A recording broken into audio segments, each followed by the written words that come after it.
Hey everyone, Eric Meehan here. It is time for another message in the bottle video. Just for those of you catching up now, this is my sort of new and hopefully continuing series. Just trying to make the world of wine easier for all of you out there. I've been in the business for a couple decades now, and I've picked up a fair thing or two, and of course I've been born into retail, so I also hopefully have learned how to suss out even the unasked questions from customers and answer them anyway. So hopefully that's what this series does for all of you out there. For those of you keeping track biodynamically, it is another root day. So like I mentioned yesterday, if you're looking to pop a bottle of wine today, make it a super fruit forward, simple wine, nothing that you're expecting a lot of subtlety, gravitas from, because frankly, you might just not get it, and it might feel like it was not worth opening that special bottle or whatever. So save the special bottle for another day, and or a nice mixed beverage on the veranda while it's still a nice beautiful Indian summer day, or whatever you want to call it, or a nice frosty beer. Nothing wrong with either of those as well. So let's talk today about one of my favorite subjects, which is bugs.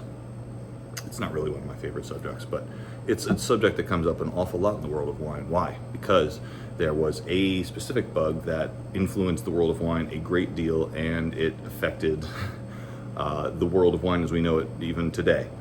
So basically, long story short, it's the bug called the Phylloxera louse, right? Nice long Latin name. Native to North America, actually to the east coast of North America. My old stomping grounds in New Jersey, on south into Virginia, and all the places where the founding fathers were landing. And mysteriously, all these grapes that they brought with them from Europe, they'd plant and they wouldn't survive, and they'd plant them and they wouldn't survive. And that's one of the chief reasons, frankly, that Thomas Jefferson, etc., all those guys who liked wine, kept bringing it over from France, because they were able to grow it. They didn't know why. They just figured it was inhospitable land, right? And then a little while later, the age of science keeps progressing, and clippings from plants, etc., were sent over and examined and experimented with, etc., over in Europe. Problem is, on those botanical clippings, that was the word I was looking for, botanical clippings. Sometimes I have vocab retrieval problems. I'm sure I'm not alone in that. They went over and they didn't see this microscopic bug that was traveling with them. But that microscopic bug made itself really, really at home in the vineyards of Europe and ate all their rootstock, which destroyed almost all the vineyards of Europe. I mean, there are some, when a particular vineyard has not been touched by Phylloxera, that winemaker will let you know. Because essentially what happened is that all the vineyards started dying, and in a lot of places it was not common knowledge to graft vines onto other rootstock, right? But as it turned out, some people started to get hip to the fact that the North American rootstock, so our vines that we had here, which were not Vitis vinifera, which is, we'll get into that someday, but that's the genus of vines that we like to drink.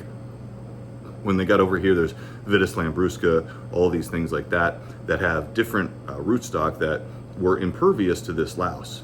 Not so with the Vitis vinifera that they were growing in Europe, and of course that's why the Vitis vinifera that they tried to grow here didn't survive, because this louse was eating them.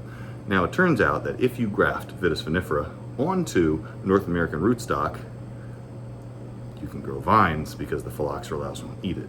Well, that was illegal in certain places, like one of my favorite places, Burgundy. But this guy, well, this guy's great-grandfather. So this is, by the way, I should show you. So this is Famille Trappé. So Monsieur Trappé, a long time ago, basically under the cover of night, went out and took his vines in the region of Burgundy and grafted them. And all of a sudden, his neighbors were like, your vines seem to be alive. Did you maybe? And he's like, yeah, I did, but guess what? I'm going to pay the bills this month and you're not. Long story short, grafting is now legal in pretty much anywhere that needs to do it. And that is also why, if you see what we call a pre-Phylloxera vineyard, that those vines are in theory not grafted onto anything, and they are original vines. Does it make a difference?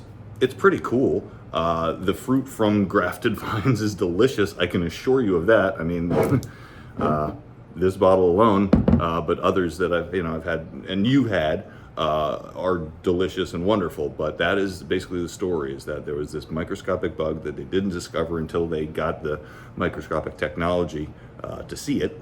They just saw the evidence of it, and now they know what it is and how to deal with it.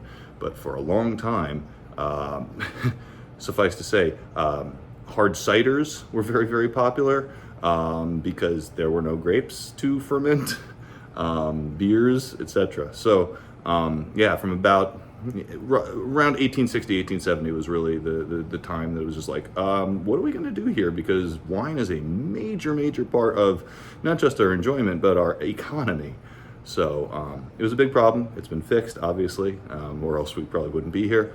But just thought you'd all like to know about the Phylloxera louse. Next time, we'll talk about something less buggy.